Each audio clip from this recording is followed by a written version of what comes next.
It's hammer time. Yes, grab Mjolnir, as we're talking Chris Hemsworth and his new film Furiosa. This is Alex from Los Angeles. And this is Karan from Los Angeles. Welcome to Movies That Shaped Us. We're two longtime friends who grew up on opposite ends of the globe with very different backgrounds, but we're both shaped and are still being shaped by the movies we see and love. In each episode, we'll cover a filmmaker who shaped our love of movies. Join us as we explore why they matter to us before reviewing the three movies in their filmography that made the biggest impact on us.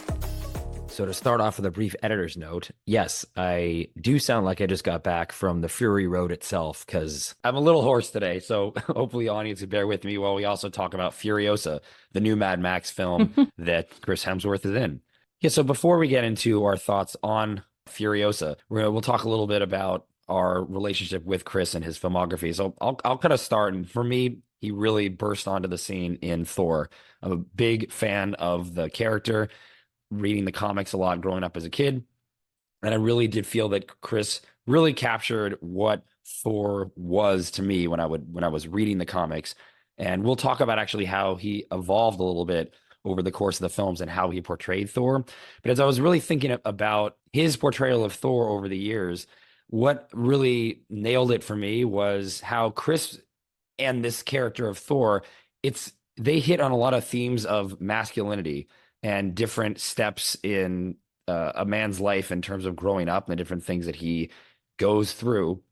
I'm sure this can apply to women too, but I'm a guy, so maybe this hits more with me.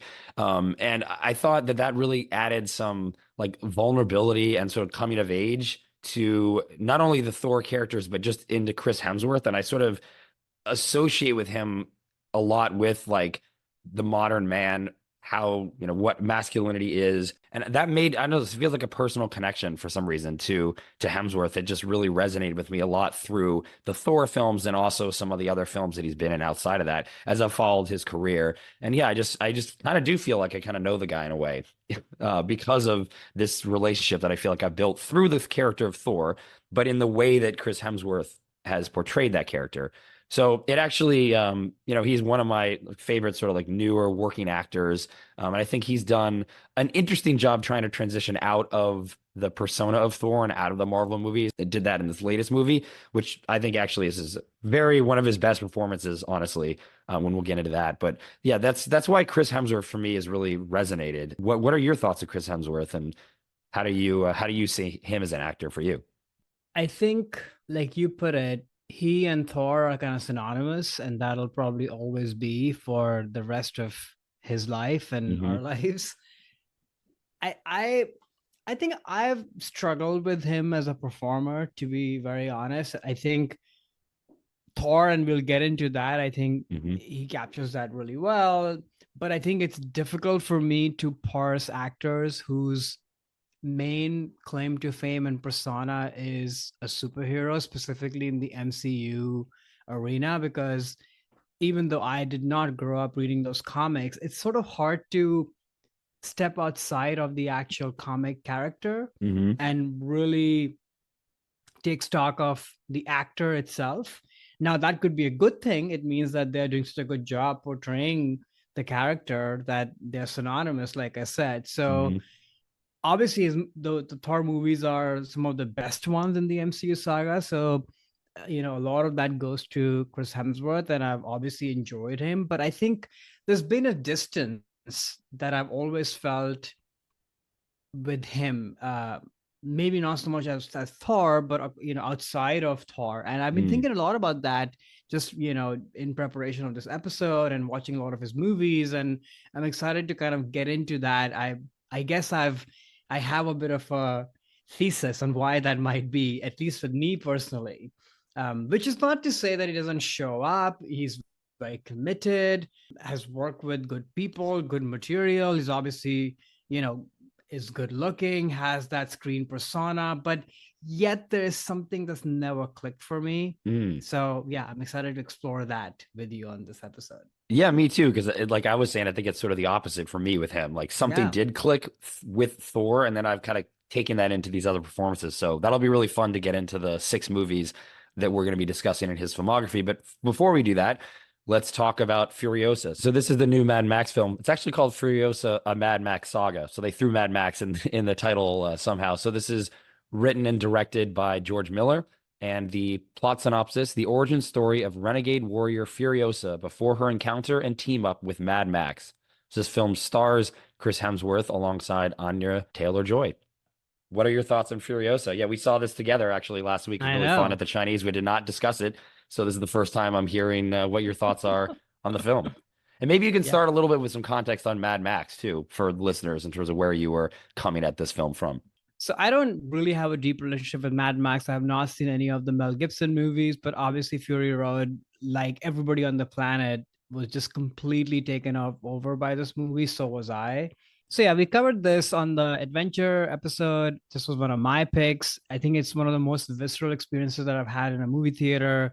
That that movie's propulsiveness and just what George Miller is able to do in that movie, it's sort of is mind bending because everything is practical. You're at the edge of your seat with these characters.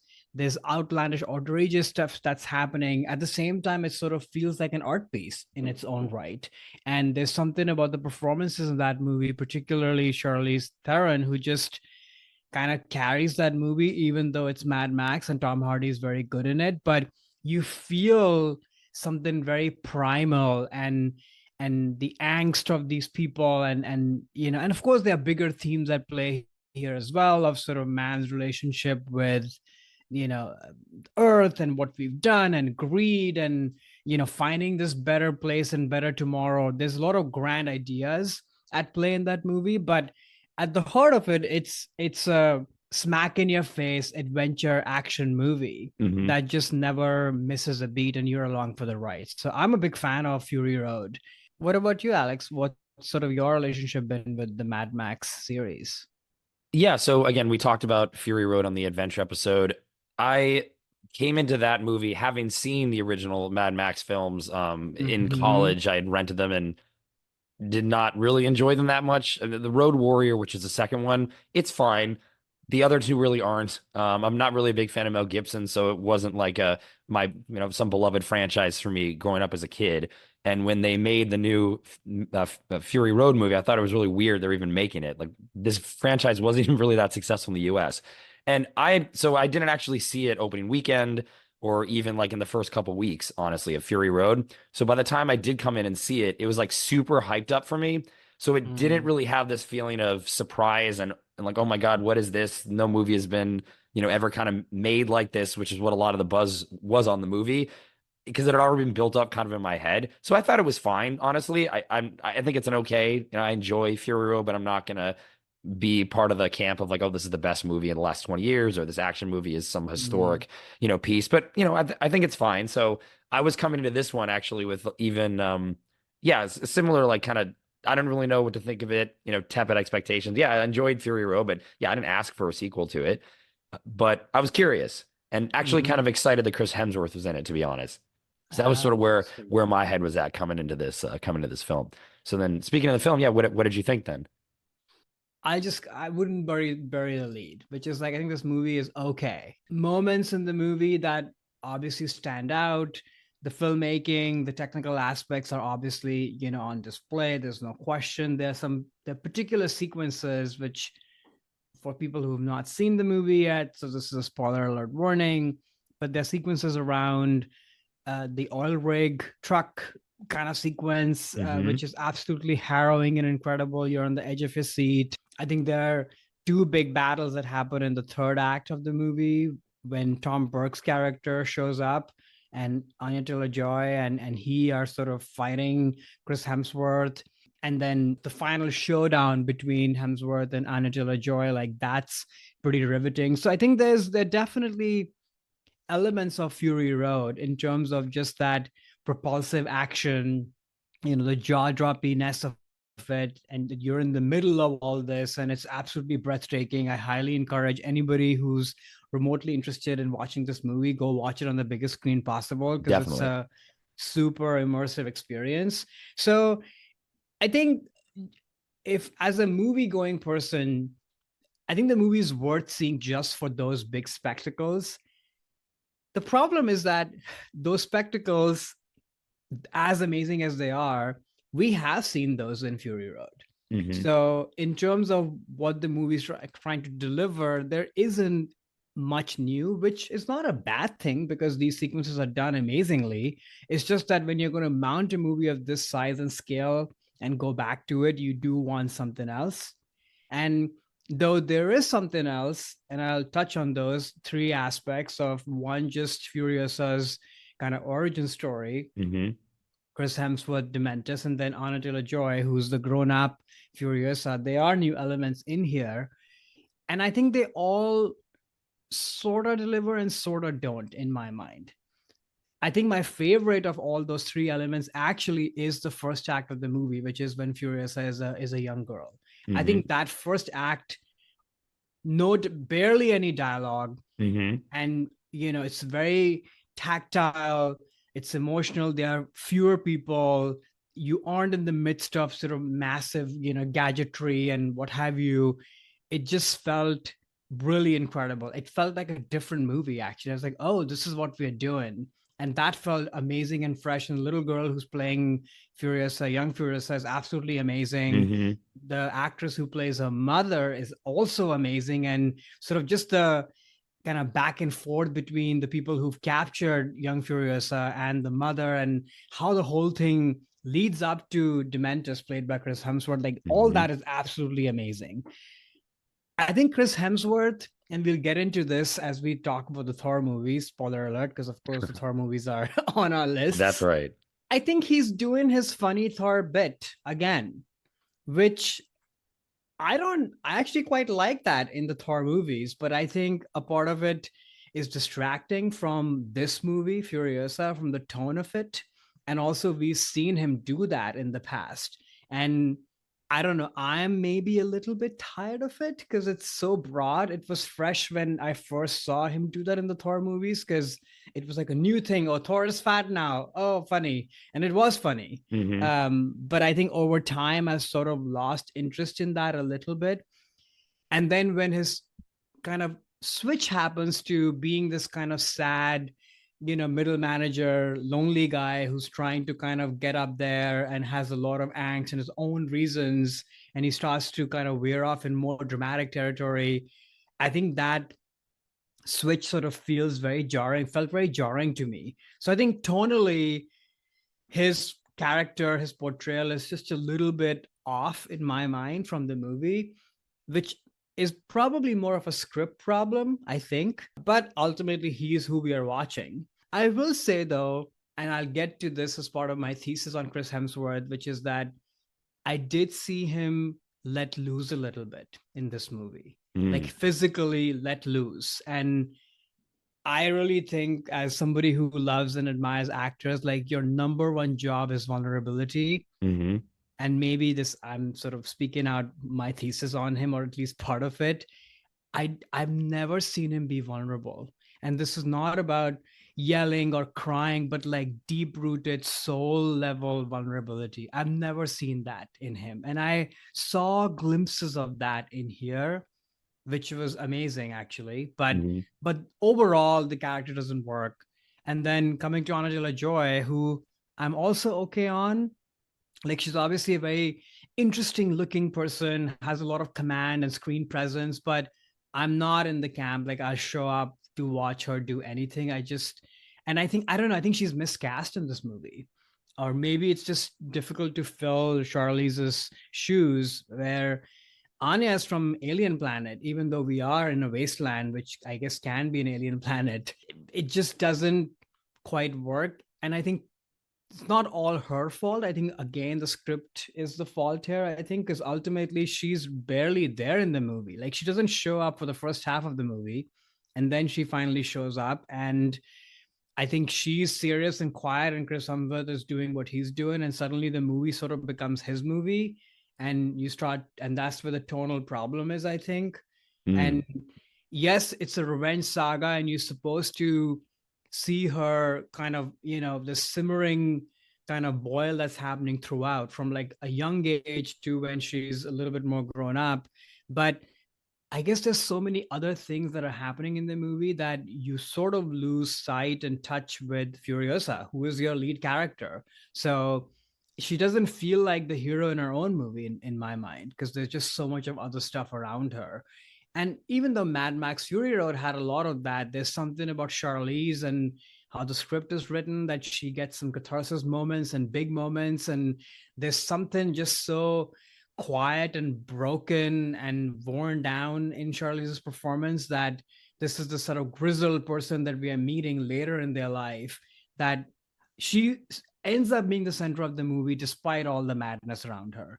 I think Anna Taylor-Joy gets lost in the movie. So that's sort of my take on it. Like, did I have a overall good time? Or, yes.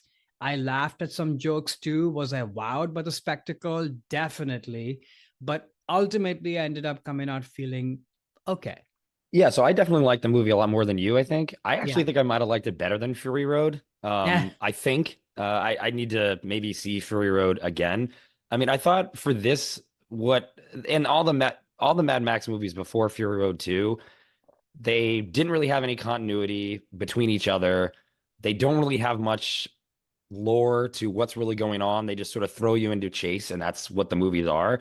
And what I actually liked about this movie is they built the world, they explained things, they set up the mythology. You have a better understanding of what's going on in the wasteland with the different camps, and the different characters have a lot more fleshed out to them than in the previous Mad Max films. Even the previous one, it's interesting you were saying this about Furiosa doesn't have much to do in this movie.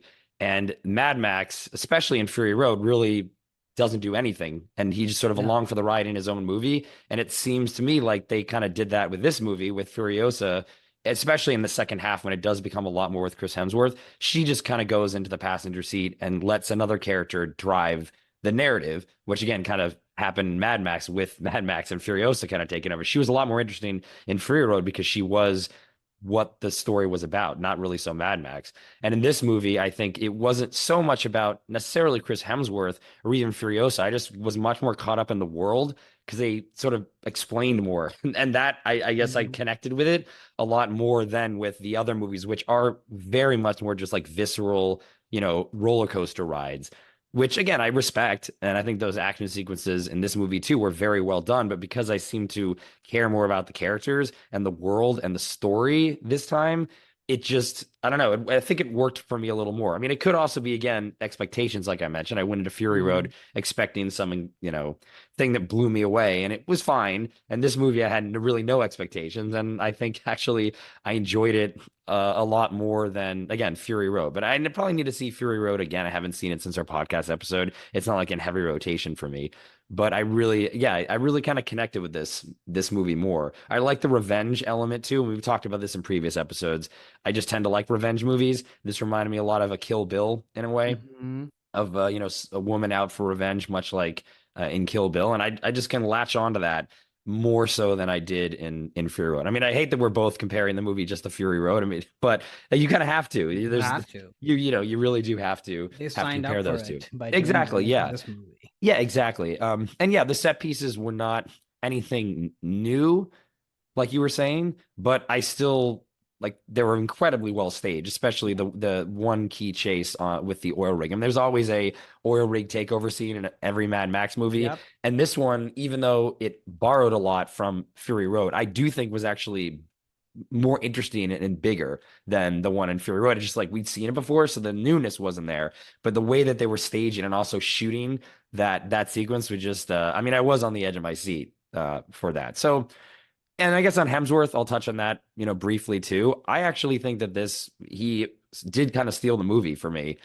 I thought that it was, yes, a little bit of Thor in here, but he was playing the bad guy, which I think I would liked him reveling in that a lot of like, okay, I'm the bad guy and I can be like the goofiness of Thor a little bit, but there's also some danger to what he's doing because he kills people and you never know what he's going to do. And I liked that in his performance. And the prosthetic nose, which I thought was going to be distracting, actually kind of helped for me make the character feel like a different character than Thor because he didn't look like the classically very good looking Chris Hemsworth that he does in most other movies because the nose is just a little bit off. Not that they ugly him up or anything like that, Hmm. but that to me made the performance seemed less like a Chris Hemsworth doing a bit thing than another character. And again, maybe it was just the prosthetic, but I bought it. I liked him in the nose. It was actually funny too. Much in the last movie, I was thinking in Mad Max Fury Road, what would this movie have been like if Mel Gibson had played Mad Max?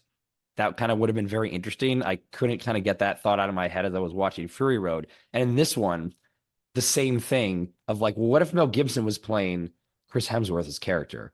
Like what that just would have been something about that casting choice would just like I don't I'm not even a Mel Gibson fan, but I just feel like something interesting could have happened with him coming back to the Mad Max franchise, which is one of his big franchises, and playing this different role. I don't know. I don't know why that thought just couldn't get out of my head, but it almost kind of seemed maybe like Chris Hemsworth was doing like a wild Mel Gibson thing. Because sometimes Mel Gibson can play a Interesting. little bit crazy. I mean, he's crazy in real life. We don't need to get Right. into that, but it almost felt like a Mel Gibson like performance to me during the film. But yeah, I definitely enjoyed it. Definitely recommend, like you said, seeing it at the biggest screen you can see it in. Definitely seeing it in IMAX. But I enjoyed it. Yeah, I actually made me want to get back into the Mad Max world after Mm. watching this one. Whereas in the other movies, I just never really felt connected to that world. But so yeah, I don't know. Worked for me. Yeah, no, I could feel it just sitting next to you. It's interesting what you say about the fake nose. Like when Hemsworth first showed up in the movie, I was like, oh yeah, he looks different enough that I'm not really seeing him, and that was a positive. But then I think as the movie went on, the bit and the laugh and everything took over, and I was like, oh, Mm, we are back in that same territory again. And then I just could not see Chris as mm, opposed to Dementis. And like I said, there's something in the script like yes, there's danger in people like that who you never know when they're good, when they're bad, when they're being silly, when they're being really dangerous. But I don't know, it felt very abrupt to me, those mm. changes. And maybe that's the point. But I don't know, it was hard for me to pin that down a little bit. And maybe I need to rewatch this performance again to have like a better sense of it. On your other point of kind of the world building, I do agree. I've not seen the other Mad Max movies, so it was good to kind of see all the other areas of like the bullet farm and this and that. Like that was kind of great. Like we left the Citadel and we went to other places, and that Hmm. was really cool. But I do think ultimately the story of these movies are is pretty thin, you know? It's a very basic story, and ultimately to me these movies work the best having only seen Fury Road when they are a thrill ride, you know. So when this movie took pauses to deal with whatever, I kind of got antsy. I just was Mm, like, oh, I have not eaten dinner yet. Should I eat dinner? What could I have eaten? Like my head started to wander. And mm. you don't want that in a movie like this, I think. So to me, like, yeah, the breaks and the more kind of contemplative, meditativeness of this movie kind of sort of stopped the movie several Oh, interesting. times. Yeah. Yeah, I felt that way with Fury Road with the action. Like the action just at some Oh, it point was just kind sort of of became, unnumbing. yeah. And in this movie, Mm, I also felt maybe it was like 20 minutes too long, lop off one of the action sequences, but I was leaned in when it got to the parts that you were sort of like daydreaming through. That was yeah. what brought me into the movie. The more and the more of that. And I was like interested in the world more and was like, oh, I want to hear more about this. I want to see more about this. And yeah, it's cool to have a chase, but like get back to the plot. And I think this was an interesting take on Mad Max because you're right. None of the other movies, again, I know you haven't seen the original three, but Mm, they're very, very light on plot too. mm, And I just liked that this one was like, you know what? Actually, we're gonna have little more plot in this. For yeah. a Mad Max movie, there's a lot of plot There's a lot in of this plot. movie Yeah. for what it is, and I was like, okay, this balance works better for me than the other films in this franchise. But any final thoughts on this before we jump into the other Hemsworth movies, and we can kind of massage in our overall thoughts on Chris and what he did in the Furiosa throughout these movies. Yeah. I definitely plan on talking about that. But do you want to jump in? Let's do it. We're going to dive into our top three. So, just to remind listeners or to introduce to new listeners, we go over our first love. So, this is the movie that really made the impact on us for the first time that Chris Hemsworth was in. We have Masterpiece, where we each say what we think Chris Hemsworth's master performance is, best thing that he's done in our opinion. And then finally, Wild Card. This could be any other Chris Hemsworth movie we want to talk about for a reason maybe you think it really worked or it didn't, or it's an underappreciated gem. but that is the three movies that we have that we're going to talk about. So let's jump into first loves. Karan, what is your first love of Chris Hemsworth? What are we talking about? Okay, so my first love is Star Trek from 2009, directed by J.J. Abrams, starring Chris Pine, Zachary Quinto, Zoe Saldana, Simon Pegg, and Chris Hemsworth. Quick logline: the brash James T. Kirk tries to live up to his father's legacy, with Mr. Spock keeping him in check as a vengeful Romulan from the future creates black holes to destroy the Federation one planet at a time. So yeah, this is like literally the first time I saw Chris Hemsworth. He basically plays Chris Pine's father when Chris Pine is just like a baby, just being born. He's just in the beginning of the movie, Chris Hemsworth, because he's the captain. And spoiler alert for people who've not seen the movie, but the ship is sort of is being attacked and goes down, and Chris Hemsworth is basically saying goodbye to this baby being shipped off and his wife, and sort of staying there as commander while everything is kind of bursting into flames. So it's just a short 10 minutes sequence, but I had not seen the movie since I saw it years ago when it came out, and just watched it again. And that same feeling of excitement and dread, but also like deep sorrow and pain was immediately evoked. And I was not expecting that, because I remember being really moved by this when I first saw it, this Mm, movie, and I was once again so moved by it. And part of that is the filmmaking and just kind of what is happening on the screen. But I think a big part of it is Chris Hemsworth. There is something about he looks his best, I think, and there's something about just his sincerity and showing up there and being in control, and what he feels for saying goodbye to his kind of newborn baby and his wife, and just the way the whole scene is captured. I don't know. There's something about that made me feel then, and still made me feel again, that, oh, there's something about this guy. mm. And this is a star making, or somebody who's right at the brink of sort of being shot or into the stratosphere, and there's something here.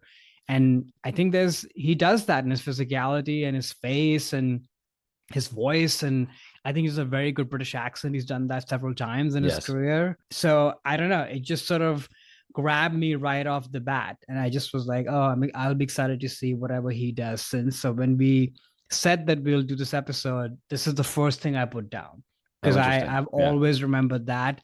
Now, has he delivered to that promise or no? That's a different question for me. But Hmm. at this point, I just was like, oh, this is a star in the making. Yeah, I'll get into my thoughts more on the film in a sec, but we'll just talk about Chris Hemsworth. And I think he has, as you said, he's really only in the movie for 10 minutes, if maybe even less actual screen Right. time. It's just the opening scene where Kirk's father, who he's playing, gets killed. But that scene has a lot of importance to throughout the rest of the movie in terms of the effect on Kirk, who never got to Mm-hmm. meet his dad and live up to this expectation of who his dad was, this great, Starfleet, commander. So you have to, as an audience, remember the father and Right. have that emotional resonance, be able to recall that as the movie goes on. And I think Chris Hemsworth definitely does stand out in that respect. Like, he's not in the movie much, but you remember what happens. You remember him, and you remember the emotionality of him basically, again, saving his wife and child by putting them on the escape pods, and then having to pilot the ship, even though he knows he's going to die, and say goodbye to his wife. So I think that he definitely successfully makes you remember that, and remember that feeling. So definitely, like, I didn't really recall him, like, I didn't know who Chris Hemsworth was. I mean, I didn't leave the theater necessarily even being like remembering him per se, but while I was watching the movie, definitely that Mhm. that scene was something that you remember as you see the movie, which is important for what the movie's trying to do. I mean, I didn't like this movie at all. I still think it's very poor on many levels. We could talk about that in a second, but that scene though is memorable. Like, I do remember that scene of Chris Hemsworth dying. So when you put this on the list, oh yeah, that's right, he was in this movie, and there was a captain, and that part I remember, because everything else in the movie I think is just so terrible. But I why, know. why don't you? Yeah, how was it like for you? I hadn't seen this movie since it came out either.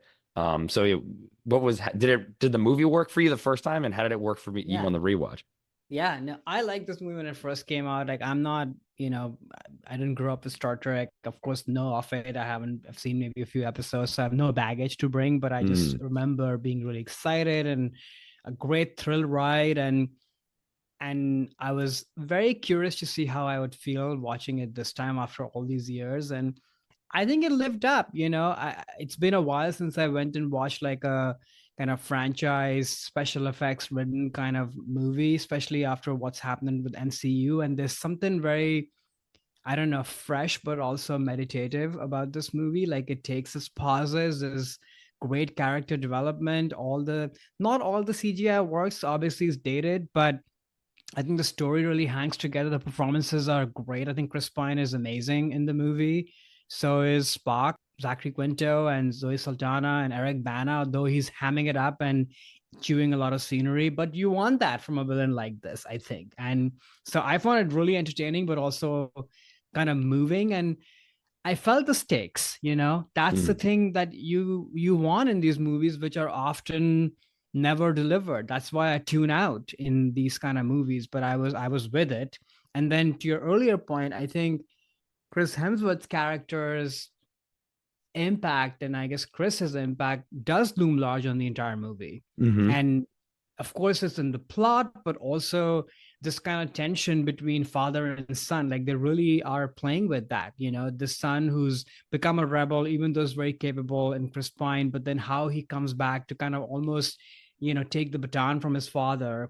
And the world around him is constantly reminding him of that you are the son of this great man. And Hmm. he so much of the movie is him rising up to that, and then delivering, even though he has the natural goods, but there's a great arc of he's not always the best guy or making the right choices and is often, on his ass, but has to do some learning and growing up to kind of be captain. So I thought all that was great. Yeah, there's some like flaws, obviously, like what's happening on Spock's planet and why is Winona Ryder dressed the way she is. Like there's some few odd things that I chuckled at, but overall, I do like this movie. Yeah, so And great score too, by the way. oh, yeah, I used I to don't listen to like the the score score. even when the movie came out all the time. I love the score. Yeah, so I'm a Star Wars person, not a Star Trek Right. person. I love Star Wars, and as a kid, you kind of have to pick one and sort of not like the other one. But I always did respect Star Trek a lot. I've seen a lot of the original series. I really Mm, enjoy Next Generation. I really enjoy the film series. Actually, I think has a lot of great films within the original, series. And I think with this movie's major flaw, and it has a lot of them, which I'll go down a laundry list on it because I really do think this movie is so poor. But Star Trek is about something. There's an allegory at play. There's an ethical dilemma at play. It's commenting on the present day society through the lens of sci-fi. That's what makes Star Trek so unique and very different than Star Wars, which is not mm-hmm. about that whatsoever. And I think what JJ did and the screenwriters of this film were remove everything that makes Star Trek and just make like a space action sci-fi movie. And then it's like, well, why are you even doing this? And I'm not even, again, I'm not a Star Trek person, but I'm still kind of offended at the take that they took with what this was. So that I just, again, just still surprised as in watching this movie, being like, this isn't about anything really, other than just like you said, father and son tale, and there's characters and like, okay, great, but that's not like Star Trek. Like, why are you doing this? And I also feel JJ, he is a very good casting director. He Mm. can pick very good cast, and then that cast's charisma kind of carries them through all the projects. Because JJ can't direct and he can't write and doesn't know plot, action, story, any of that, in my opinion. And this movie has none of those things work for me at all. However, the movie is still engaging because Chris Pine is so well cast. Even though he doesn't really have much going on there, his charisma can carry me through the movie and keep me interested. I was not bored in watching this because I think it's the cast, and he just assembled a great team of actors to portray these new versions of the original Star Trek characters. So yeah, it's not boring, but the action is so poorly done. You can remove all the action set pieces from this movie and the movie still works, which always to me is a sign of a bad action movie because the action should be moving the plot forward. Really, the only one that kind of does that, there's a sequence where they skydive down to like a laser that's about to destroy Vulcan or Earth. I can't remember which Mm. planet, but that moves the plot forward. That makes sense. I'm like, okay, I get why this is going on, and that was an interesting sequence. But all the rest of this stuff just feels like filler to me of like, we got to pad this thing because there's not much in this movie. So let's have Scotty go through a tube for 10 minutes or Kirk run away from this snow monster for some reason. It's like, okay, like I know what you're padding the movie. And yeah, it's just so weirdly shot too. I think well, actually, we'll get into this when we talk about Thor. Thor has a lot of Dutch angles, which the more I Right. see that movie, it stands out to me. This movie has like Dutch angles, but the camera's always like rotating. It's got this like gimbal thing that's going on that just, I think, just so laughably bad. I mean, it's a DP that JJ's worked with a lot, and I just think it looks like a poorly made TV show, like the look of it. Mm. And cheap. Like they're like, okay, well, let's make a spaceship and we'll just film it in a factory with a bunch of pipes, and then this will somehow look like a science fiction universe. And maybe that was some allusion to the fact the original Star Trek show was cheap, made in the 60s. So maybe there was sort of like a homage to that. But yeah, this movie just doesn't work for me on really any level. And it was coming back to it, I still felt this is just an absolute bunch of nothing in this film. Just the most forgettable thing. But again, and as a Star Trek person, so maybe I know this is, this reboot was very controversial amongst the Star Trek fans. And I'm not like Mm. necessarily with that and saying with that in mind because I'm not a huge fan, so I feel like I'd be a fraud if I'd say, oh, I'm so mad at the Kelvin timeline and I want the Prime timeline back, blah blah blah. But I Mm. just think the movie on its own just doesn't work for me.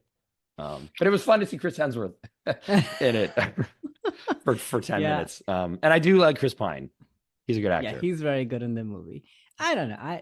I I knew this that about you because we've talked about this years ago when this movie came out and you hated it back then too. So I remember that when I was rewatching this, and I don't know, I like it. And I think it actually does have a lot of this mind, like this thing of us as humans wanting to control time and wanting to kind of go back and erase things so that our present would be better, or there's a lot of that sort of stuff happening from all angles, like Spock is doing that, but also Ramelin is doing that. So I think there's some interesting ideas at play. Of course, I don't know the series. I don't know where this really kind of borrows all of its lore from specifically for this story. But to me, this actually works. And maybe that's what they were going for, sort of bring in the casual person as well, who doesn't know much about it. But I got the messages and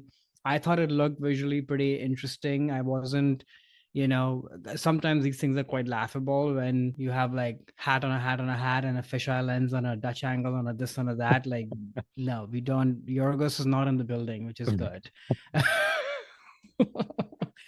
So I don't know. I had a good time, but yeah, I can see what you're saying though. I think if people are used to a much more heightened sense of kind of reflecting our world and doing things in a more interesting way, what have you, maybe it's a more straightforward, franchise science fiction movie as opposed to something else. But I don't know. To me, it felt like, given what's been going on with the MCU, this felt so refreshing to me. I was like, oh, this is actually pretty engaging and fun, and gets the spirit, and you're involved, which is not something I would say about most of the MCU movies. Speaking of which, should I Yeah. jump in then to my first Good segue. yeah, my first love. So my first love of Chris Hemsworth is Thor, the first Thor. That's the official subtitle, the first Thor. This was a movie from 2011. The IMDb plot summary: the powerful but arrogant god Thor is cast out of Asgard to live amongst humans in Midgard, which is Earth, where he soon becomes one of their finest defenders. So this movie is directed by Kenneth Branagh, starring Chris Hemsworth, Anthony Hopkins, Natalie Portman, and Tom Hiddleston. So, like I was alluding to in the beginning, I was a fan of the Thor comic books, was very excited about a Thor movie, and very curious about what they were going to do with this as well, because this concept is so laughable on its face. And there was a lot of talk, I remember, when this movie, before it came out, of like, oh, they can't make Thor good. Like, he's just a silly guy who flies around. He has a hammer, but it's North mythology, but it's not like, this is not going to work. And what I think works so well about this movie is Chris Hemsworth, but also the tone that both Chris and Kenneth Branagh sort of bring to this film. And that Branagh, I think, does such a good job of grounding this movie, and then Chris as well, in a family drama. It's basically about two brothers and a father and his sons. And that is the heart of what this movie is. And I think that the movie never forgets that. And yes, there's some action set pieces, but the very end of the movie is really more about the emotional arc that both Thor and his brother Loki have gone on in their relationship with their father. So it really like has a lot of emotional resonance. And I think again, a lot of that is also due to Chris Hemsworth in this role. I mean, I think it was the role he was born to play. He can pull off a little bit of comedy, but also, speak in this fake Shakespearean type of dialogue, but not come across as too self-important. It's like a very fine line that they have to walk in this film, and also Chris has to walk in this movie that I think he does really well. And then we'll talk, because I'll talk about another Thor movie in my list where he kind of takes a different direction with the character. I think he evolves the character over the course of the films, but I really think it was very important to when they first introduce him. He has this sense of seriousness, but not too serious. A little bit of humor, but not too much humor. I think that just what Chris does. And before I'll jump into your thoughts on this, I just want to talk a little bit more about Chris and and the character of Thor. And he really is. This movie is about his coming of age, of realizing what it's like to actually grow up. Mhm. He's someone who, in the beginning of the movie, just expects everything to be handed to him. He's like a spoiled child who's never had to do anything in his life.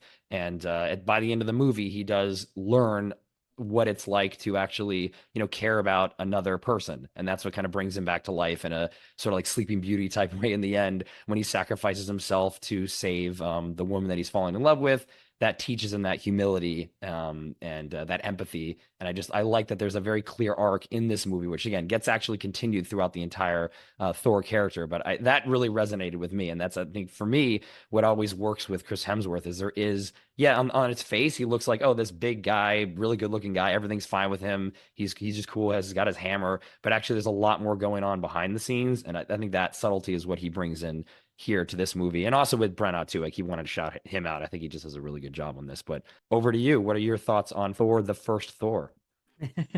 So I put this one as Chris's masterpiece. So I'm definitely a fan. And I remember watching this movie amidst all that dialogue of like, oh, this is going to be lame and silly. And Mm-hmm. I'm, there's no hiding it. I'm no superhero junkie, but I remember having such a good time at the theaters watching this movie. I was pleasantly surprised by how fun it was.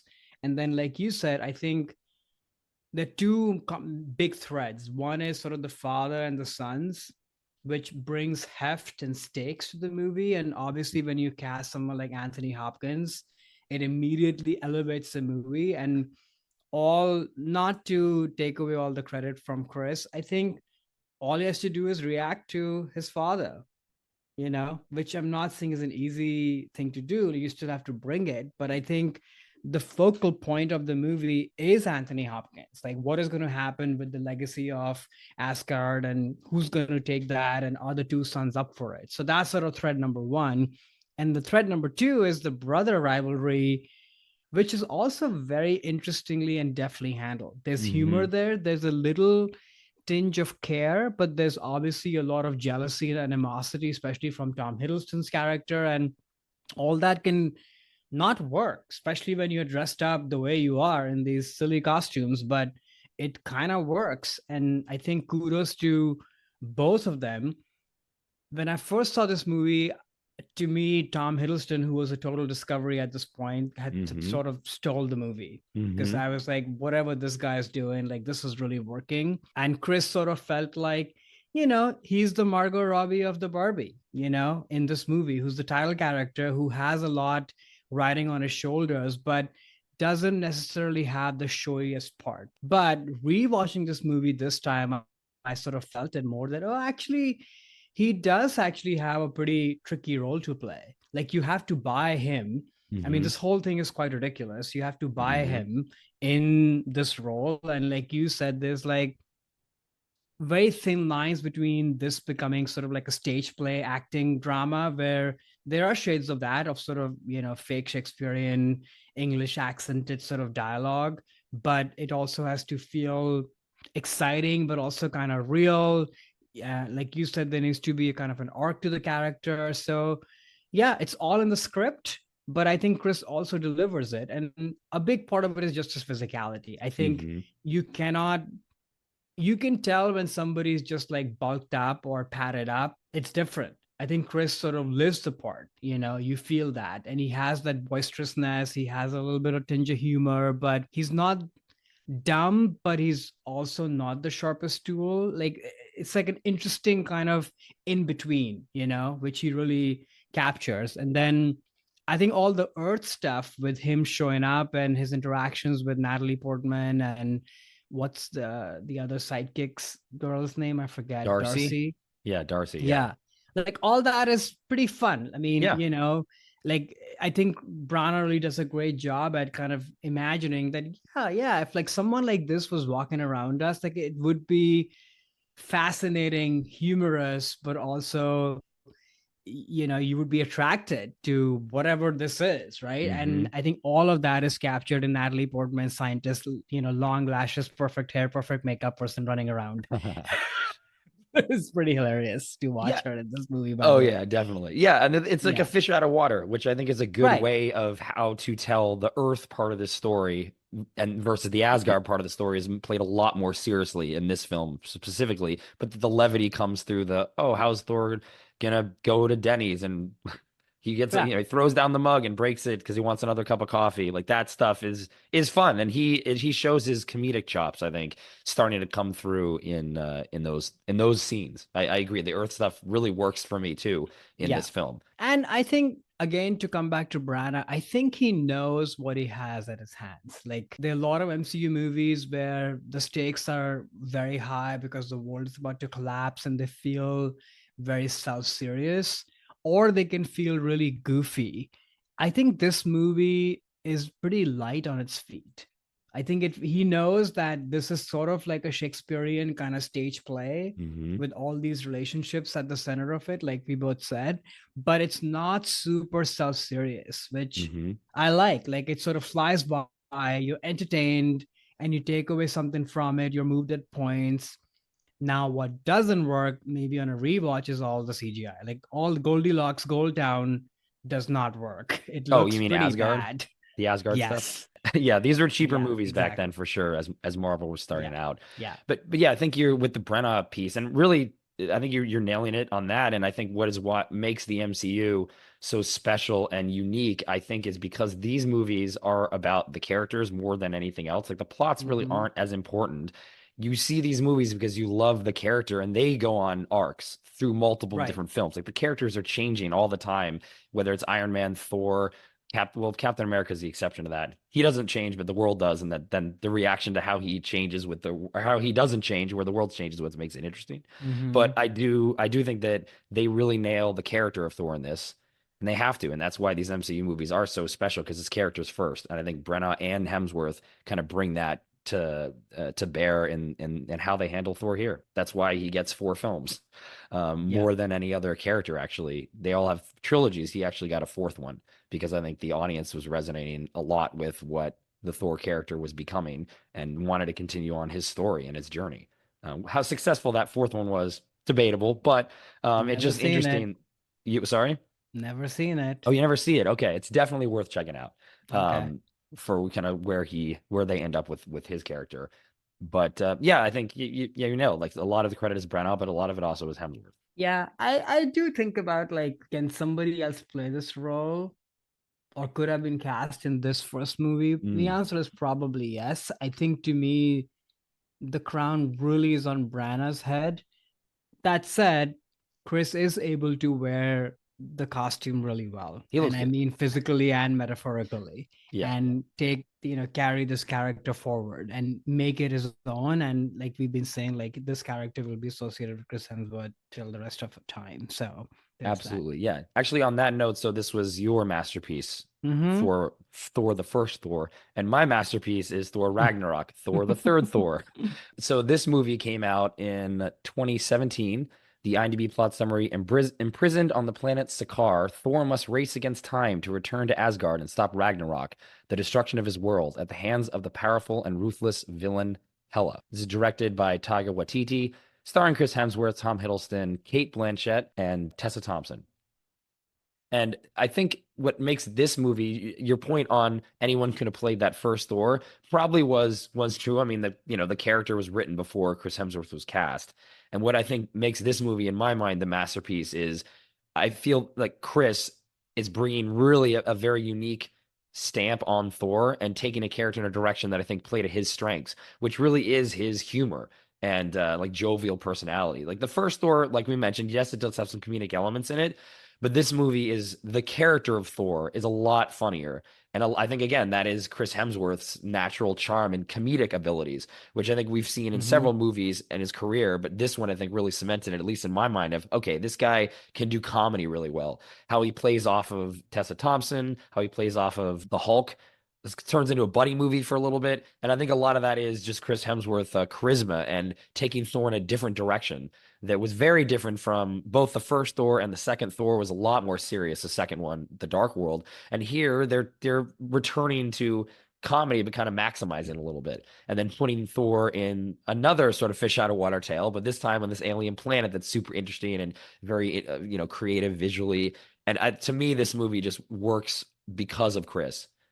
So I don't know if we would have gotten Thor Ragnarok if another actor had been cast in Thor. They would have brought their own specific Yep. kind of take on the character. Then the third Thor would have been something very different. I don't know if they could have pulled it off. So I have some more thoughts on the film, but I'll get to those after I hear what you think of Ragnarok.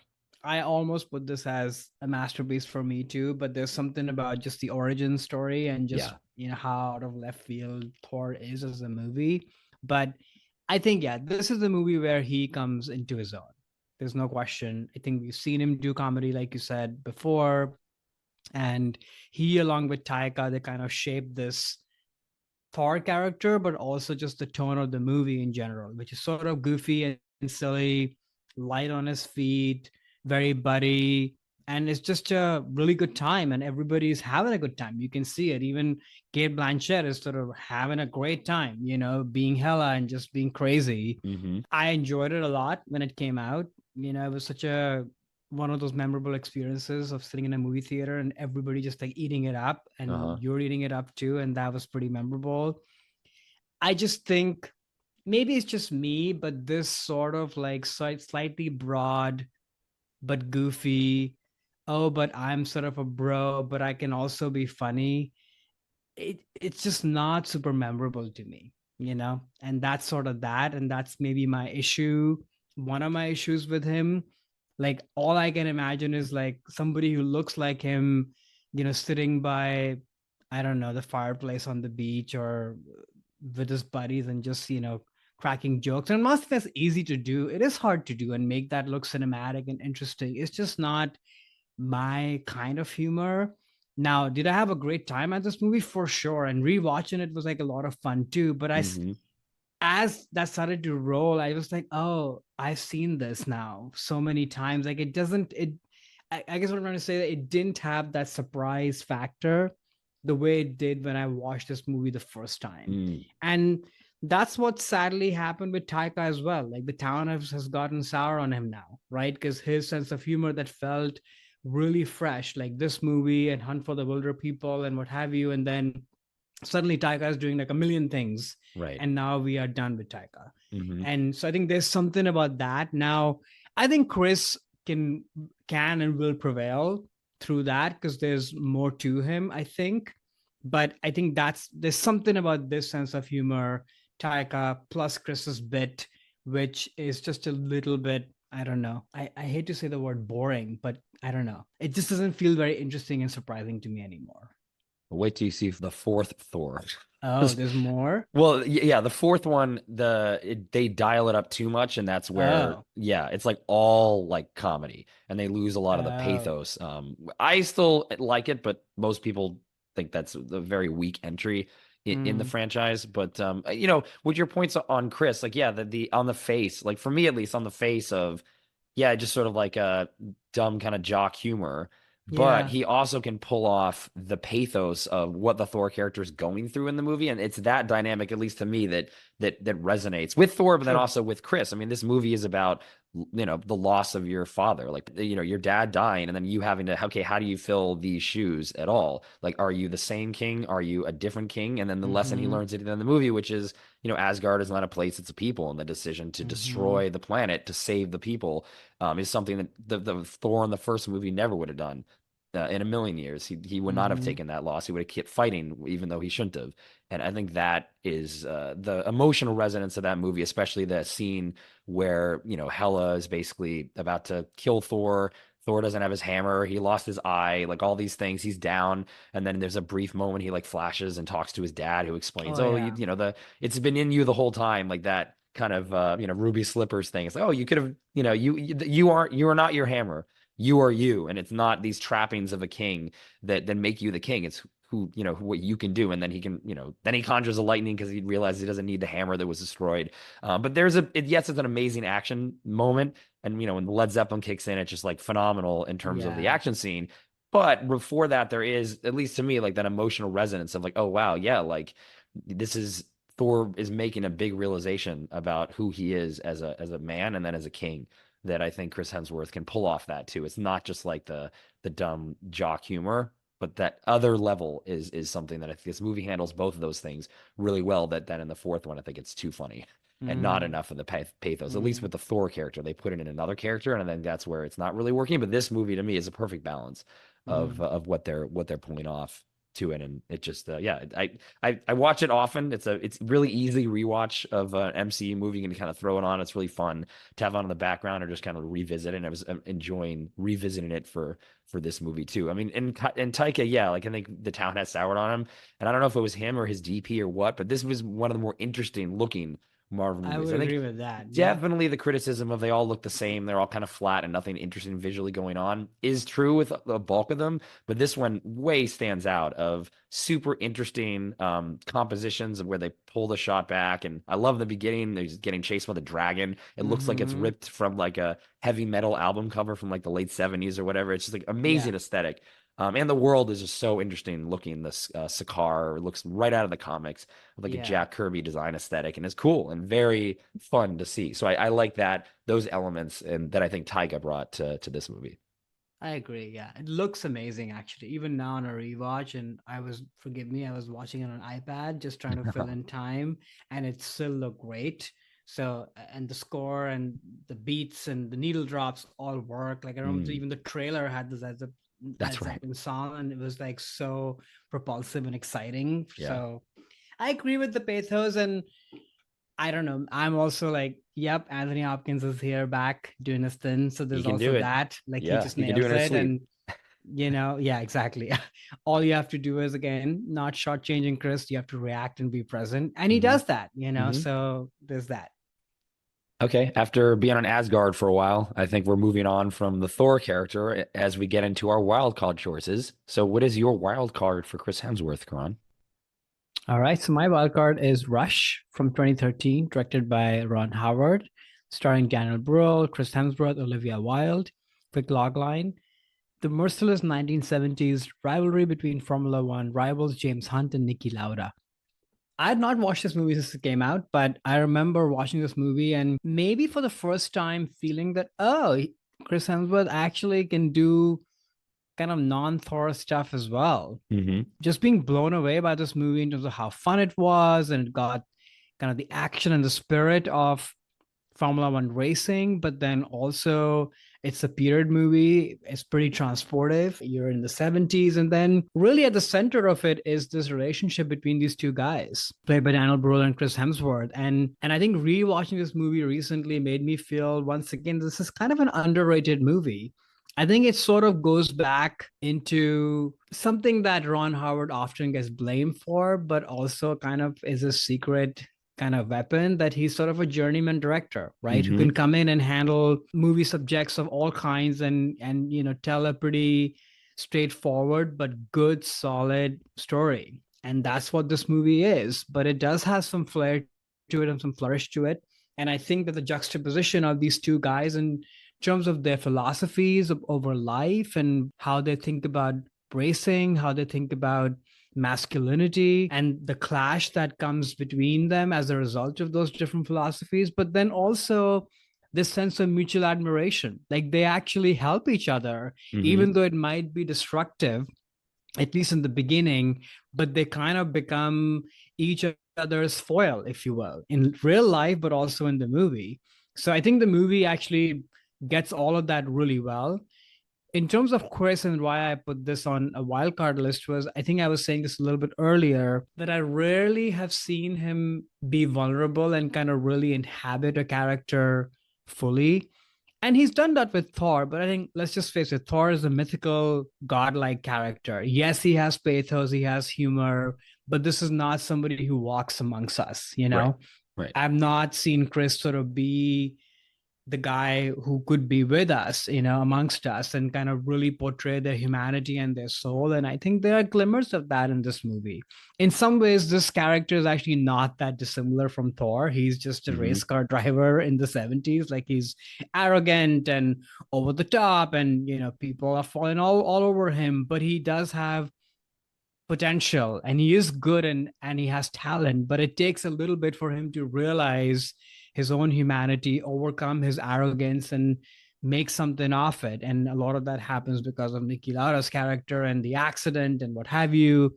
So there's some similarities there, but I think Chris is, you feel the pain, you feel the struggle of somebody who maybe has natural talent but is also has this facade of arrogance and insecurity as a result of it, and they have to push through that, and I think he does a very good job.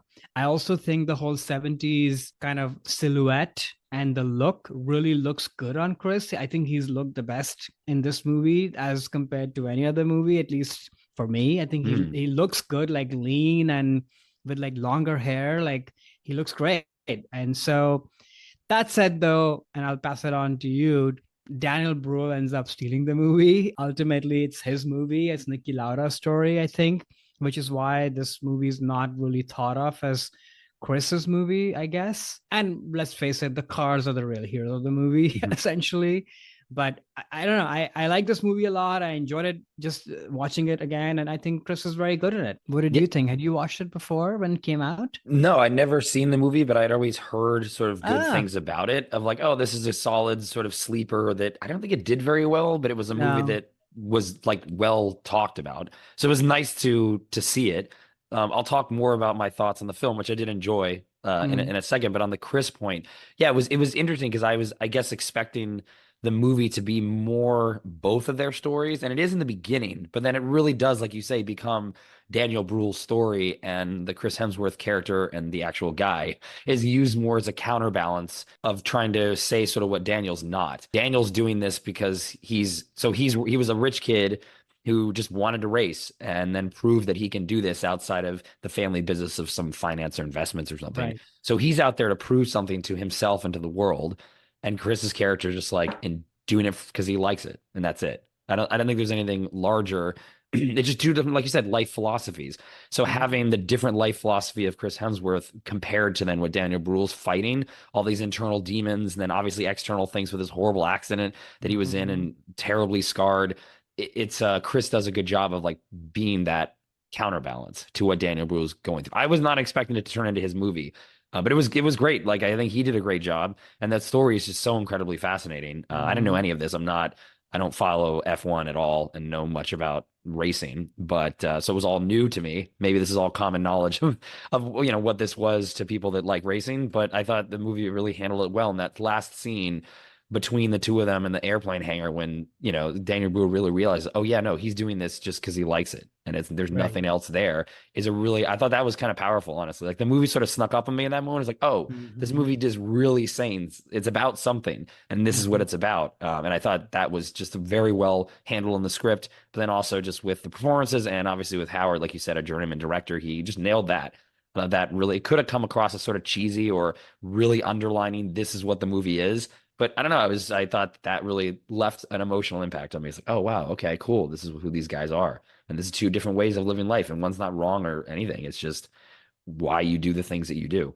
I thought that was Right. really, really great. So I Yeah, enjoyed I it. mean, it is cheesy. I mean, there's a lot of Yeah, exposition and things are spelled out, but this is what I expect from a journeyman director movie. yeah, Like, even in the beginning, like people are spelling out their philosophies, across the right, board. yeah, but it's okay. You know exactly the kind of movie you're watching. Like, this is not Ferrari by Michael Mann.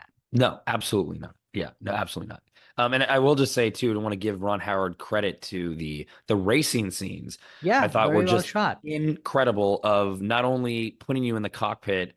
I guess they're called cockpits, driver seat. I don't know. Again, Driver I don't know seat. about F1, but put you in there and you see like how in point of view shots of like how intense it is to then, be in this car that's, going hundreds of miles an hour. But then you would intercut that with close-ups of like the machinery in the car, and you see not only is it hard obviously on the person going through this, but the car is under constant strain. And that's something I never really thought about too. Like these cars are like pushed to the brink just as much as the humans Hmm. are in them.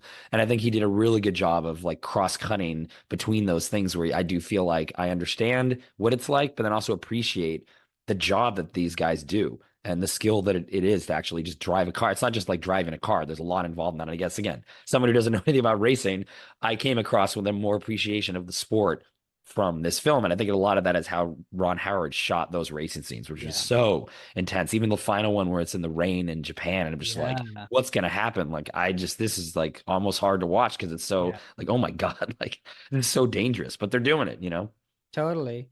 And that's sort of the fine line, right? Like, there's danger, but there's also a lot of excitement. And he's able to capture all of that. Like, you are Hmm. on the edge of your seat, you fear for them. You're also like, why would anybody do this for in real life? Like, this is totally mad, but you also kind of want it. It's Hmm. just pretty, yeah, it's a fine line there, and he captures it really well. But yeah, coming back to Chris, like, he's very good in the movie, but like you said, he ends up becoming a supporting part. And Hmm. I think this was that time. I think he made two movies with Ron Howard outside of The Cloak and The Hammer and such. And they tried to kind of make something off Chris, and it didn't really land. And I think part of it also is that he's, like we've said, he's kind of a supporting character in the movie. But yeah, he comes close to being vulnerable and kind of really shedding his thing, but it hasn't fully happened yet. So, I'll save my talk on that for when we get into what Chris should do next. Hmm. But I'll kick it off to you for your wild card.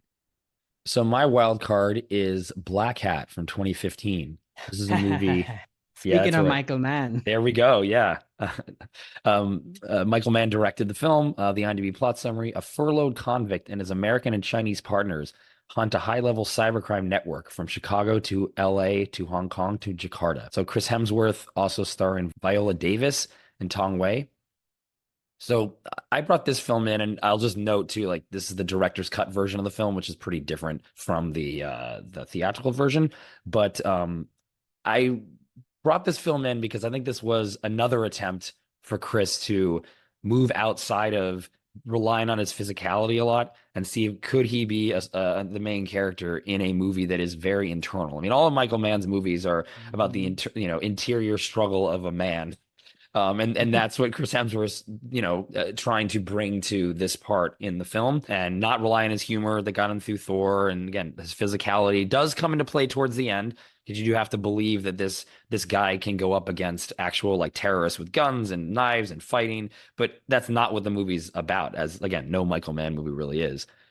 And it's interesting. Like I think when I first, actually, not I think, I know when I first saw this movie, I was incredibly disappointed in it. It didn't work and on really any level for me, other than one just incredible gunfight towards the middle of the film. But I've kind of come around on it more. Hmm.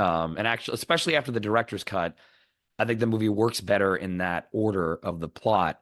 But honestly, on Chris's performance, it got really panned a lot when the movie first came out, of not necessarily the performance of why are you casting Chris Hemsworth as a hacker. He's this big, good looking guy. It's not like some small, like weedy, pale kid who you just imagine in your head is sort of what hackers look like. And I think a lot of people just couldn't get beyond that. And I don't know. Yeah, I've come around on this film a lot more in the coming years, and feel that actually he is able to pull off some of this internal pathos that is necessary for what this character is going through in this film.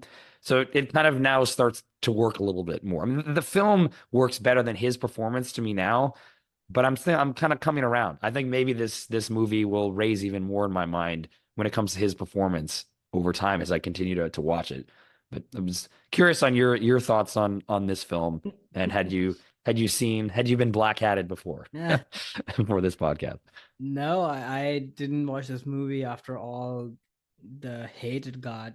And so, but I always want to check it out because I do like Michael Mann. So I Hmm. think it was kind of after Ferrari, it was kind of on the list to kind of go back and watch this movie. So I'm glad I watched it. The movie's okay, and it's not as bad as I thought it would be, actually. It has Hmm. a lot of the pieces of a Michael Mann thrill ride with a lot of internal struggle, like you said. And I love like how international it is in a scope. And I think it's hard to make a movie about hacking and stuff that's happening on a computer screen, it's not tangible. Like you can make a movie about journalism and its issues with the insider, and even there it's difficult, but at least you can grab hold of a newspaper, you can Hmm. point to something, versus here it's difficult to do that. And all those sequences of being hacked and shots through the cables and wires getting into the computer. It's like, what are we doing here? Like this, none of this really works. But points for trying to kind Hmm. of, bring some level of thrill to the act of hacking and breaking in, because that is the breaking in, right? Like that's what the thrill point is. But it's really hard to do that. When it comes to Chris, yeah, this just does not work for me at all. And I'm not even talking about the physicality, because maybe a hacker can be a hot guy with perfect hair and Yeah, abs. I think Sure, it I can think so. happen. Yeah, it can It can happen. Yeah. happen. Yeah, I they can can. get past that. It's just more of, like you were saying, the internal struggle. It's just all surface level in my mind. And this really goes back. When I watched this movie, that's when my thesis really came into place. I was like, oh, you're a model, which is that you're marketing a product, and this is all going to sound a little bit harsh, so bear with me, especially as somebody who likes him. I think Thor works because it's also a product, and he's able to market that. And yes, we've talked about the pathos and the humor and such, and that goes with it. But I think it's within, a little radius of the central line. Versus what acting really needs is sort of really going in the depths of somebody, exposing yourself emotionally and getting to that vulnerable place. And that is what the internal struggle that you talked about is. And it just doesn't come through. It just comes off as blank to me in this movie. And of course, the bad American accent does not help. Every time he opens Yeah. his mouth, I'm like, oh gosh, this is pretty bad. And I just kept thinking of Russell Crowe, or I kept thinking of Al Pacino from The Insider. Of like, okay, if you can't do internal, ham it up. Those are Mm. your two choices in a Michael Mann movie, or really in any movie. And it's neither. It's just flat. It's just boring. So that's my thing. I said he needs to somehow be unlocked of this thing of, I don't know, his own beauty or what have you. Or I don't know, maybe we are at fault as audiences, or I'm at fault as audiences, because I'm putting that baggage on him based on how he looks. I don't think I am. I think there is just something missing there. So yeah, it's because of that the movie doesn't work. But if I remove him and put somebody else, like the machination of the movie, the plot of the movie, what it's trying to say is actually pretty good. Like I was not bored at all. I would watch it again. And if there was somebody else than Chris, this movie would be very good, I think. Yeah, it's interesting. Like, I think the more times I've seen this, the more I've been appreciating sort of what Chris does. And like, Hmm. with Michael Mann movies, they are so much of it is so internal that the actors a lot of times do like an initial sort of viewing of these films sometimes do come across like what's nothing's really going on because everything is like subtext, super subtle. It was actually the time I was watching this movie, I was thinking about Miami Vice, which is like one of my favorite Hmm. movies of all time, and Colin Farrell's performance in that movie. He's also going through that where on the surface level it does sort of look like nothing's going on and it's just a very boring performance. But I find there is actually a lot going on the more I see the movie, and that's why I'm thinking maybe the same thing will happen to me with Hemsworth here. And it's just like over time it'll work for me a little bit more, especially the first time I saw it, like you said, it was completely like nothing's going on. He's literally just like an empty vessel. What's this movie even about? I don't mean from like a plot standpoint, but what's it kind of trying to say? And then the more times I would see it and sort of realize, okay, this is the danger of these, hacking, but just these small little tiny things of these computer code can literally like blow up pumps and have these gigantic effects on the entire financial systems. So like these tiny things making these large impacts on the world. It's like, okay, I kind of starting to kind of ground on the thesis of the film, and then that makes me better appreciate what Chris Hemsworth character is going through, even though again, it's like not much there.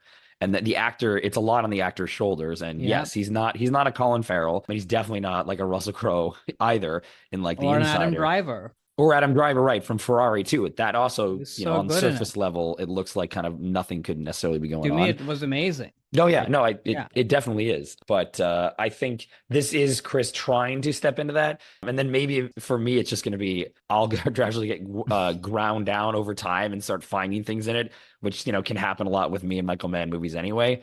But I think this is a misfire for him for sure.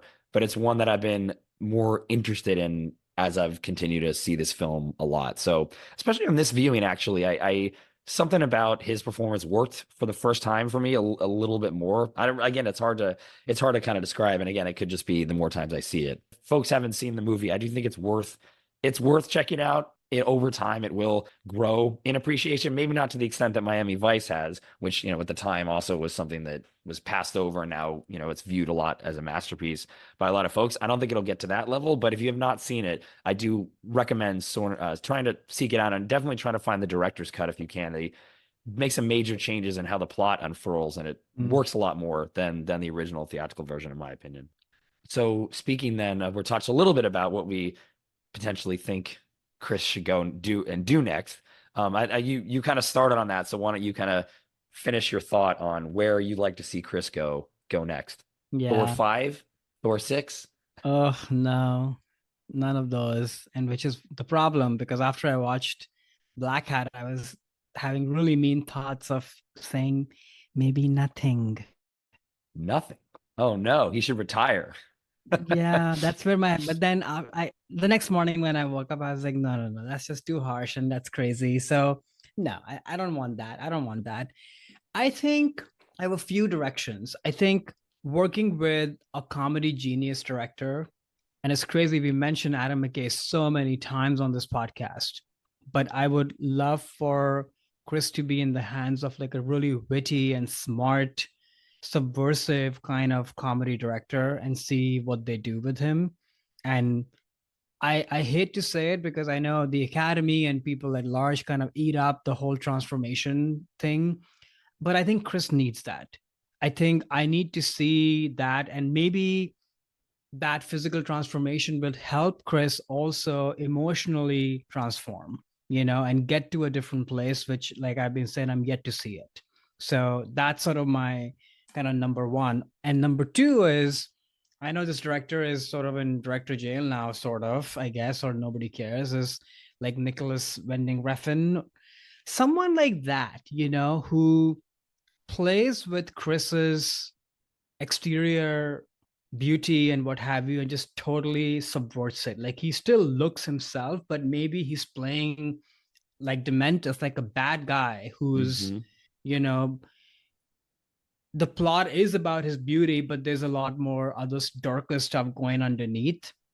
I think, and set it in like a modern time, make this movie like really slick and cool and what have you. Like that would be interesting. I would show up for that, like work with the Safdie brothers or something like that. Maybe they would make something like I love what Pattinson did after the Twilight movies and went and seeked out these really interesting directors and worked with them. I would love for him to do that, but it's just difficult. Like that's he has the hammer swinging Mm-hmm. by his neck now, and it'll take a lot to shed that. But I wish him all the best, though. I do want him to succeed. Yeah, for me, it's really the performance in Furiosa. I thought was one of the best things that he's done outside of Thor, and I'd like to see him continue on that path, which is playing like an over the top villain character. I think I would just surprise me how well that worked in that Mm, movie. And again, maybe it was the nose, I don't know, but he just it was like an unhinged kind of crazy. villain where again he's funny, but you don't really know what he's going to do. And I think that really is combining the things that work really well with him, which is his good looks and physicality. He can do a lot of physical comedy and physical action, but there is also this him not playing the hero. I think it's just interesting to me, and I can't actually recall now that I'm thinking if that's been the case other than Furiosa, maybe his first crack at a major villain role. But I really liked it, and I'm wondering if we maybe could get another Mad Max film about his backstory, which is hinted at a lot in that movie of, okay, I lost my family, I lost my kid. That's why I'm, I don't care. And I'm just living in the moment because this world doesn't matter. I'd love to see what it was like for him before. How did he lose his family? How, what was he like before that? How did he get to this path of Dementus? I thought there was a lot to that character that maybe George Miller. I know he's going to make another sequel to Fury Road is what he's going to do, I think, next. But I'd like to try another like Mad Max saga film like this one and have him just be that character, which is he can combine the pathos that I think he does bring to these performances, but in a role that is more the bad guy as opposed to what's going on with Thor, which is how all these major life things are affecting Thor and he can become a better hero. It's sort of like the opposite of that. All these things are affecting Dementus and he's becoming more and more into like a villain character. Yeah. I would totally watch that. Actually, that sounds really great, I think. Yeah. I hope they make that. I'll call up George Miller and do a pitch if he's listening. Yeah. I'm sure again, he's probably thought of this and, he's getting, Hemsworth's getting a lot of good reviews from this performance. So I could definitely see this being an obvious thing they do at some point. But I just liked him in the film. I think so too. Yeah. All right. Well, tell our listeners, what are we talking about next? Or rather, who are we talking about next? Well, we're going to answer the age-old question of what are you going to do when they come for you and cover Bad Boys 4. And it's Will Smith. He's back now post-slap, trying to see if he still has the box office clout that he did years ago. I'm really excited for the movie. It's one of my favorite franchises, and I think it looks great. So we'll see how that movie is, and then we'll go through our top threes on Will Smith. Well, that's our episode. Hope you enjoyed the discussion today. Be sure to let us know in the comments below your thoughts on Chris Hemsworth and any of the movies we talked about. Also would love to hear what are your favorite movies of Chris Hemsworth. As always, we are available here on YouTube as well as all podcasting platforms. So don't forget to subscribe if you haven't already done so. And please rate and review us because all of that really helps listeners find our show. And that's it. See you next time. Goodbye.